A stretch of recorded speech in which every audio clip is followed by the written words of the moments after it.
कैसे हो? आशा करती हूँ आप सब अच्छे हो, मस्त हो, लाइफ को अच्छे से एंजॉय कर रहे हो। आज की हमारी स्टोरी है सुपर लेडी अनिका की। अगर आपको हमारी स्टोरी अच्छी लग रही है तो प्लीज लाइक शेयर सब्सक्राइब और कमेंट तो बनता है। Thank you.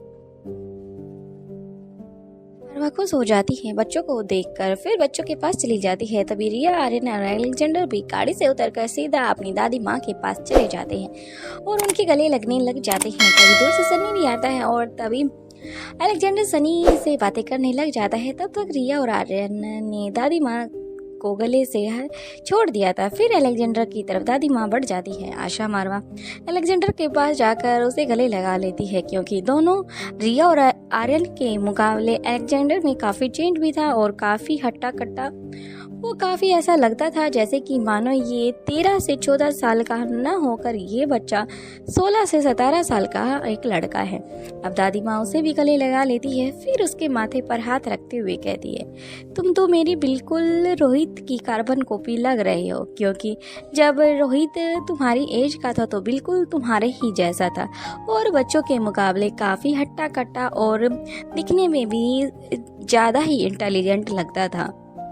अब ये बात सुनकर रिया और आर्यन दादी माँ की तरफ देखने लग जाते हैं और रिया ने तो अपने दोनों हाथ अपने हिप पर रख लिए थे। अब दादी माँ जैसे ही पीछे की तरफ देखती है फिर कहती है कि तुम दोनों का भी कोई तोड़ नहीं है, मेरे बच्चों को किसी की नज़र ना लगे।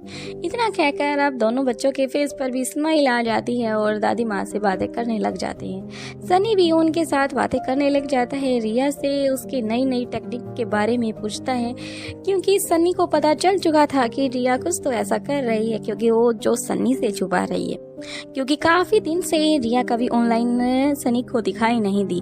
अब रिया से सनी पूछता है कि रिया आजकल तुम क्या कर रही हो, कभी हमारी वीडियो गेम लाइव स्ट्रीम में तुम कभी नहीं आती। तभी रिया कुछ नहीं कहती, बस कहती है कि चाचू मैंने बस इस चीज को थोड़ा सा अवॉइड किया है, मेरा अब फोकस पूरा का पूरा अपनी स्टडी पे है।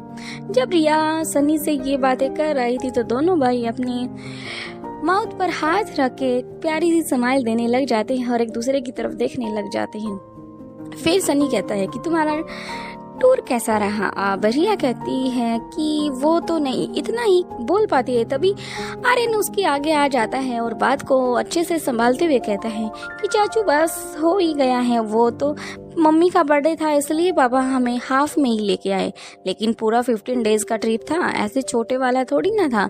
आखिर हम मारवा फैमिली के परिवार के बच्चे हैं तो छोटे मोटे ट्रिप पे थोड़ी ना जाएंगे। इतनी बात कहकर सभी हंसने लग जाते हैं। तो अनिका समझ जाती है कि बच्चों ने तो बात को हैंडल कर लिया है, लेकिन आगे जो कुछ करना है मुझे जल्दी करना होगा, इसलिए बच्चों को वहीं छोड़कर अनिका अंदर की तरफ अपने कदम बढ़ा देती है। कुछ ही टाइम बाद अनिका अंडरग्राउंड लैब के अंदर पहुंच जाती है और अभी तक सौम्या को जगाने में कुछ घंटे का टाइम था। तो दूसरी तरफ अब वह एनी के पास चली जाती है।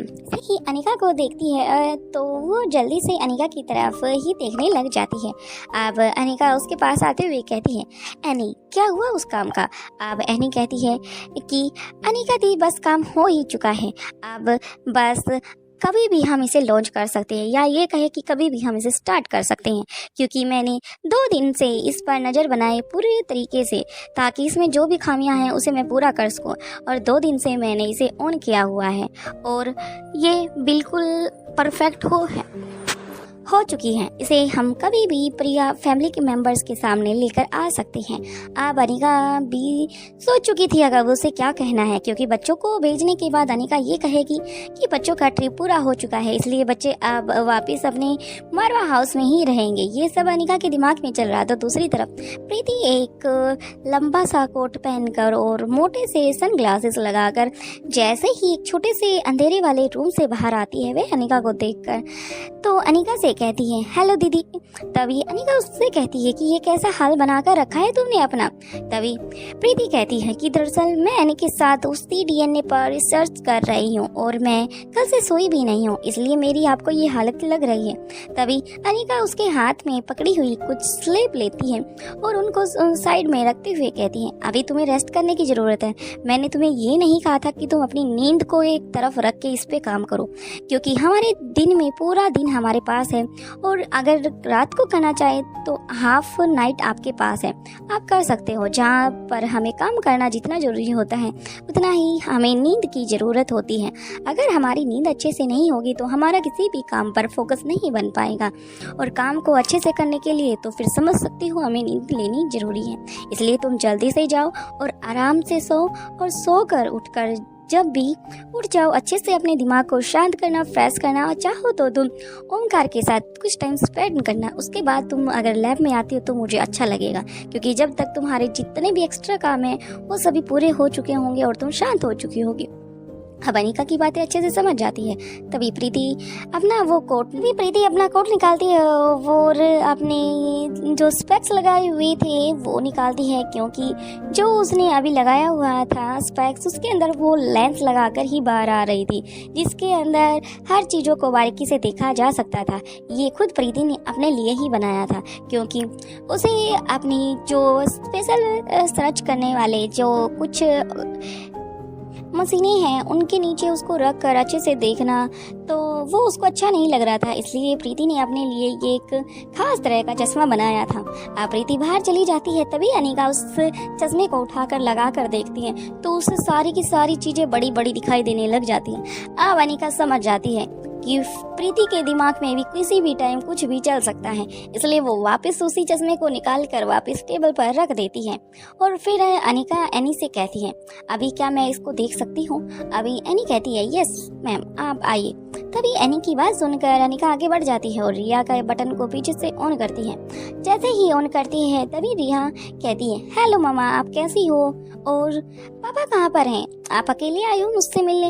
अब अनिका उससे ये सब देखकर कहती है कि हाँ तुम्हारे पापा ऑफिस गए हैं ना, इसलिए मैं तुमसे मिलने के लिए आई हूँ। तभी रिया कहती है, ठीक है मम्मा, पापा अगर ऑफिस गए हैं तो मैं अपने भाई बहन के साथ कुछ टाइम खेल लेती हूँ, उसके बाद जो आप कहोगी मैं वो करूँगी। अब जैसे जैसे रिया हरकत करती है पूरी की पूरी तरह वो रोबोट सेम एक्टिविटी करना स्टार्ट कर देती है। अनिका कम से कम उसे 20 से 30 से 5 मिनट उसे कब हो जाते हैं खुद अनिका को भी नहीं पता था, क्योंकि अनिका नहीं चाहती थी कि किसी भी तरह की कोई भी खामी इसके अंदर हो, और ये बाहर जब आए हमारी फैमिली मेंबर्स के साथ, या फिर ये कहे कि रिया की जगह ले, तो कोई भी ऐसा ये काम ना करे जिससे कि फैमिली मेंबर्स या फिर आसपास के लोगों को इस पर शक हो जाए। इसलिए अनिका अच्छे से ऑब्जर्वेशन करने के बाद एनी की तरफ डन का थम्स अप करती है। फिर एनी समझ जाती है, एनी उसे पीछे से ऑफ करती है और वापस अपने चार्जिंग वाले बूथ रख देती हैं, जहां पहले से ही आर्यन और अलेक्जेंडर की रोबोट रखे हुए थे। अब अनिका तीनों को देखने के बाद वापस बाहर की तरफ कदम बढ़ा देती है, लेकिन फिर उसे सामने से कोटिले आता हुआ दिखाई देता है। कोटिले भी अब अनिका के रूम की तरफ ही कदम बढ़ा रहा था। तभी अनिका को देखकर वो अपनी जगह पर रुक जाता है। अनिका कोटिले के पास जाते हुए कहती है, और अनिका कोटिले के पास चली जाती है। उसके बाद कोटिले अनिका से कहता है कि मैम आपने मुझे जो काम दिया था आप क्या मुझे थोड़ा सा डिटेल में बता सकती हैं, उसके बाद ताकि मैं आराम से ना बैठकर अपने काम में लगूं। अब अनिका समझ आती है कि कोटिले आराम से बैठने वालों में से तो बिल्कुल भी नहीं है, इसलिए इसे कुछ ना कुछ तो करने की जरूरत ही रहती है। कोटिले की तरफ देखते हुए कहती है कि कोटिले मुझे तुमसे एक पर्सनली बात करनी। अब कोटिले काफी उत्सुक होकर अनिका की तरफ देखने लग जाता है कि अनिका मैम ये सब क्या कह रही है। तभी अनिका कोटिले की तरफ एक हाथ के इशारे से अंडरग्राउंड लैब की तरफ ही जाने का एक इशारा करती है। अब जल्दी से दोनों अंडरग्राउंड लैब में चले जाते हैं। फिर अनिका कोटिले से कहती है कि मुझे 3 ऐसे बैंड बना के दो जिसके बारे में तीनों एक दूसरे से जुड़े हों, और उनके बारे में मुझे हर टाइम हर चीज़ की पूरी एक्टिविटी की पता चलता रहे, और उनकी लोकेशन से लेकर उनके आसपास आने वाले इलेक्ट्रॉनिक टाइप का जो भी खतरा है उसका आवाज़ उस सूचक के द्वारा मुझे पता चल जाए। अब कोटिले अनिका की बात सुनकर पहले तो थोड़ा सा हैरान होता है, फिर वो समझ जाता है कि ये सब बच्चों के लिए ही किया जाने वाला ही कोई काम होगा। उसके बाद कोटिले कहता है कि मैम मुझे कम से कम 1 वीक का तो टाइम लगेगा, उसके बाद मैं आपको इन्फॉर्मेशन देता हूँ, या ये कहे कि मैं आपको वो चीज़ बनाकर ही दूंगा। इतना कहकर कोटिले कहता है कि ठीक है मैं काम में लग जाता हूँ। इतना कह बोलने के बाद जैसे ही अनिका अपने कदम बढ़ाती है उसे वैसे ही कुछ याद आता जाता है। अनिका फिर कौटिल्य की तरफ ध्यान से देखती है और फिर कहती है, कौटिल्य, बात दरअसल ऐसे है, अगर तुम ये काम जितना जल्दी करोगे, क्योंकि हमें दूसरे काम पर भी फोकस करना है, ये जल्द से जल्द तुम अपना काम करो, उसके बाद हम अपने जो हमने मिशन लिया है उस पर फोकस करेंगे। अब कौटिल्य कहता है कि मैम जितना जल्दी होगा मैं आपको इन्फॉर्मेशन कर दूंगा। अब अनिका इतना कहकर वापस अब सौम्या के कैबिन की तरफ अपने कदम बढ़ाने लग जाती है। जैसे ही अनिका उस तरफ मुड़ती है, कौटिल्य समझ आता है कि अभी तक सौम्या यही है। फिर लेकिन वह अनिका के पीछे न जाकर वापस अपने रूम में ही रह जाता है। वो समझ आता है अगर कौटिल्य के लिए उसके बारे में जानना जरूरी होता तो शायद अनिका उसे जरूर बताती, इसलिए कौटिल्य उधर ना जाकर अपने काम में ही व्यस्त हो जाता है। सौम्या का रूम। अनिका जैसे ही सौम्या के कैबिन में पैर रखती है और दिनों के मुकाबले आज सौम्या आराम से शांत लेटी हुई थी, जो कि अनिका के कदम रखते ही अनिका के आने की भाप लेती थी और उसे बताती थी कि तुम आ गई। लेकिन आज उस कमरे में ऐसा कुछ नहीं था और नहीं ऐसा कुछ होने वाला था। ये बात तो खुद अनिका भी जानती थी, इसलिए वो जल्दी से सौम्या के पास चली जाती है। फिर अपनी पॉकेट से एक छोटी सी इलेक्ट्रॉनिक मशीन निकालती है। उसके बाद वह निकालने के बाद वह सौम्या की फिंगर पर टच करती है। जैसे ही वो टच करती है, उस छोटी सी पिन के अंदर सौम्या का बल्ब आना स्टार्ट हो जाता है। जैसे वो कंप्लीट फुल हो जाती है, उसमें रेड कलर का सिग्नल आ जाता है, जिसे अनिका और सभी को पता लग जाता है कि जितना इसका काम था इसने कर लिया, ये फुल हो चुकी है। अनिका जल्दी से उसे वापस अपनी पॉकेट में डाल लेती है और उसके फिंगर को थोड़ा सा हल्का सा आगे से प्रेस करती है। कुछ टाइम बाद ही जहाँ से अभी अनिका ने सैंपल लिया था वहाँ पर बिल्कुल अब फिंगर पहले की तरह हो चुकी थी। अब अनिका दोबारा से एक और टूल्स निकालती है। ये भी काफी दिखने में बिल्कुल छोटे से ही था, मानो ऐसा लग रहा था कि जैसे कोई छोटा सा स्विच हो किसी चीज का, लेकिन उसके आगे एक छोटी सी वायर निकली हुई थी, या फिर ये कहे कि देखने पर एक बार तो ऐसा लग रहा था जैसे कि कोई तार है, लेकिन वो एक छोटी सी वायर थी, लेकिन आगे से थोड़ी सी नुकीली थी। अनिका ने अभी जहाँ से सैंपल लिया था वहीं पर दोबारा टच करती है और पीछे से उस छोटे से स्विच को ऑन करती है। जैसे ही ये अनिका ये करती है, वैसे ही सौम्या के बॉडी में हलचल होना स्टार्ट हो जाती है। ये और कुछ नहीं बल्कि एक झटका देने वाली छोटा सा ही मशीन थी, जो अनिका ने खुद अपने हाथों से ही इसे बनाया गया था। अब अनिका जैसे ही उसे 2 से 3 झटके देती है, अब सौम्या की आंखें खुलनी स्टार्ट हो जाती हैं। अब अनिका अपने आप को बिल्कुल अच्छे से संभाल लेती है और उस जो भी उसने अभी टूल्स यूज किया था उसे जल्दी से अपनी पॉकेट में डाल लेती है। अब सौम्या आराम आराम से अपनी आंखें खोलती है। उसे बिल्कुल अपने कानों से बिल्कुल शांत था, उसके आसपास का एरिया सुनसान था ये लगाए, लेकिन वह अपनी आंखें जैसे ही पूरी तरह से खोल लेती है, उसे सामने अनिका दिखाई देती है और अनिका की आवाज उसके कानों में पड़ती है।